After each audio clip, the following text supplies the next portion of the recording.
Hello everyone, I am Jumaika Sanday and I am the last reporter of the lesson 5, Artist and Artisan, and I'm going to tackle about the production process, the medium and techniques, engagement with art, and awards and citation. Production process. So there are three types of process. It is the pre-production, production, and the post-production. So what is pre-production?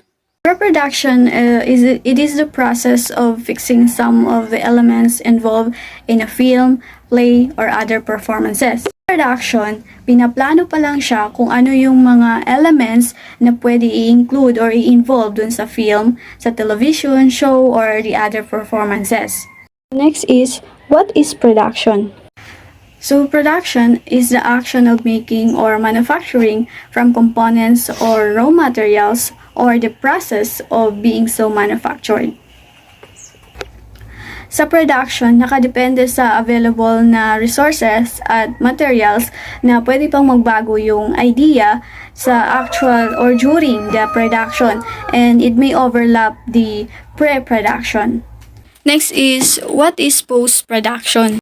Post-production, it is the part of the filmmaking, video production, and photography.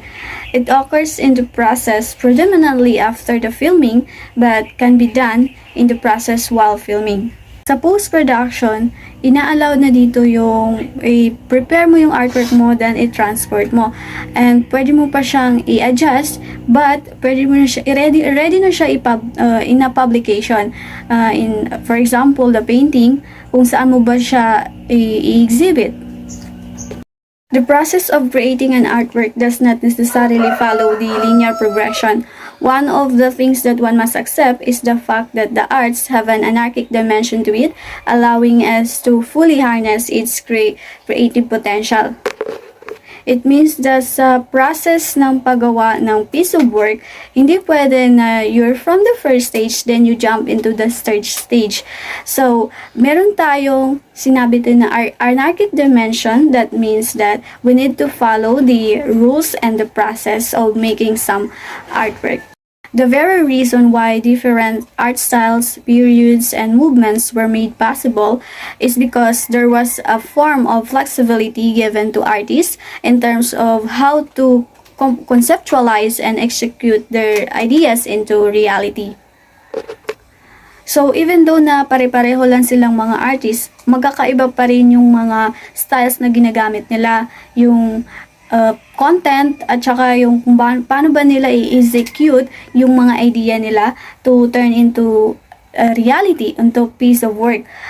Some artworks rely on a precise and skilled execution, while others needs only intuition and a kind of judiciousness and the manipulation of material. Gathering and sourcing the materials needed for the creation of the artwork is either subsumed, under production, or the production stage. Yung ibang artworks is nag-rely siya kung paano ka-skilled siya ipinakita or i-display na publication, or kung gaano naman siya kabongga in-execute. Pero ang iba naman is nag-rely mismo dun sa artwork kung paano ba siya ka-creative, minamipulate yung material na ginamit dun sa artwork na yun. In terms of gathering and sources of materials naman na kailangan para makakreate ng piece of work or artwork is either subsume, under production, or the production stage. Subsume means it is a place that more large or the more comprehensive. Under production means it is a production that less than enough to satisfy the demand. Production stage means where the shoot begins or the record happens. Medium and technique. What is medium and what is technique? Medium, it is one of the aspects of art that directly correlates with its composition and presumed finality of the artwork. It is mode of expressing in which the concept, idea, or message is conveyed.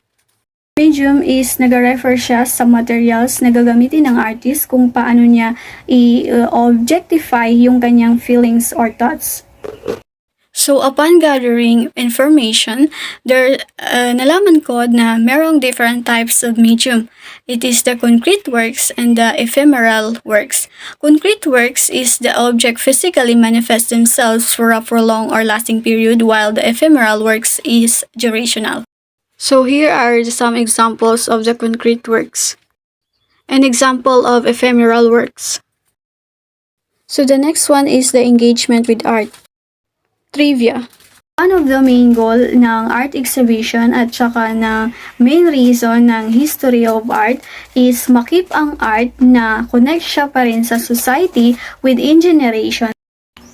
According to Anna Klein's The Evolving Role of Exhibition and Its Impact on Art and Culture 2012, she wrote that exhibition act as the catalyst of an art and ideas to the public. Exhibition is a way to represent or displaying and conceptualizing the art that it make it relevant and accessible to the public or to the audience. Therefore, it is apparent that exhibitions are not only of important to artists who rely on its being, but more so to the varied audience who got to see them. Para sa artist, hindi lang importante yung exhibition na kung saan doon siya kumikita ng ikinabubuhay niya, pero importante din, mas importante sa artist yung mga audience na makakita sa mga gawa nila. In Paula Marincula's What Makes a Great Exhibition 2006, it reads that exhibitions are strategically located at the nexus where artists, their work, and the arts institution and the many different public's interests. The opportunity is singular as most interaction in the art would limited to 2 players at a time. Exhibition create an opportunity to which different roles in the art would get to meet, interact, and even after into discussion. Sabi ni Paula Marincula, ang exhibition daw ay isang strategy kung saan makikita yung umahahanap sa lugar kung saan connected ito sa artist at saka sa kanyang work. Sa exhibition na to is meron lang opportunity ang dalawang tao at a time ang pwedeng makakita sa art na yun at meron silang chances na mag-meet and makabatuhan ng mga ideas and opinion about at a certain painting. One of the most common platforms to engage with the art is through exhibition, is either museum or galleries.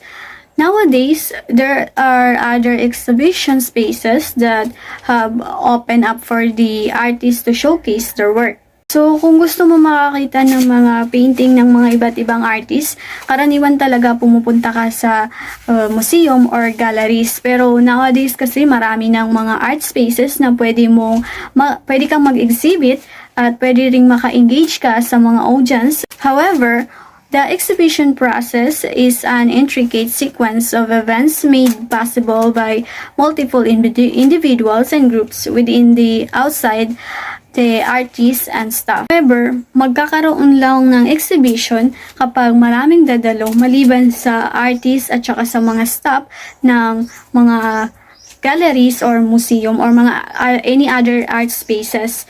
Kailangan magkakaroon ka ng audience na magiging interested sa mga art mo at saka dadalo dun sa exhibit mo. Exhibition may be long-term or permanent hangs, or it may be temporary or may be included in a 2-person showing or even a group exhibition. There are some instances when an artwork is a standalone or a site-specific work that renders its display under a slightly different structure format. Sa exhibition, pwede siyang pangmatagalan or temporary lang at meron namang ang exhibition is inaatenan lang ng 2 tao or pwede rin ng even in a group. For some instances or events, yung painting or artwork is siya lang mag-isa sa exhibition or meron siyang site-specific na naka-display siya pero iba namang different structure. Awards and citation. As with any organized endeavor, the arts and culture have entered into a phase in which another aspect of its practice can be realized. And Citation is an event na meron kang magiging complimentary award for exceeding or for your creativity and talent. After an artist has spent considerable time in honing skills, establishing the relevance of the body of his work, and even gaining respect from the college and the art world, he or she may be considered or nominated for awards and citation. Artists also do practices to improve their skills and make some outstanding artwork or piece of work. And syempre, marirecognize siya ng mga nasa tao sa paligid mo that you prove to them that you can make some achievement, and then you can gain a fruit from your hard work, and there's a chances that you will be awarded or nominated. There are two major awards that given to the artists of the Philippines, the Orden ng Pambansang Alagad ng Sining, Orden of National Artists, and Gawad sa Manilikha ng Bayan National Living Treasure Award. The very first recipient of this award was painter Fernando Amorsolo, who was touted as the grand old man of the Philippine art. He was the sole awardee in the year 1972 of National Artist for Visual Arts. At present, there are 66 awardees of this prestigious honor across different art forms. Some of them were given the award posthumously, while others were fortunate enough to receive the award themselves. Some of the honors and privileges that a National Artist Award receives are the following: the rank and title as proclaimed by the President of the Philippines, a medallion or insignia, and a citation that will read during the conferment, cash awards, and a host of benefits such as monthly life pension, medical and hospitalization benefits, and life insurance coverage. A state funeral and burial at the Libyan ng mga bayani, Heroes Cemetery, and a place of honor or designated area during national state functions, along with recognition or acknowledgement at cultural events. The Gawad sa Manilikha ng Bayan Committee and an ad hoc panel of experts conducts the search for the finest traditional artists, and they want to promote a genuine appreciation of and still pride among our people.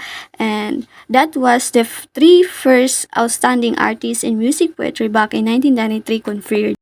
The first batch of recipients of Gamaba: Ginaw Bilog, a master of the Ambahan poetry; Masino Intiray, a master of various traditional musical instruments of the Palawan people.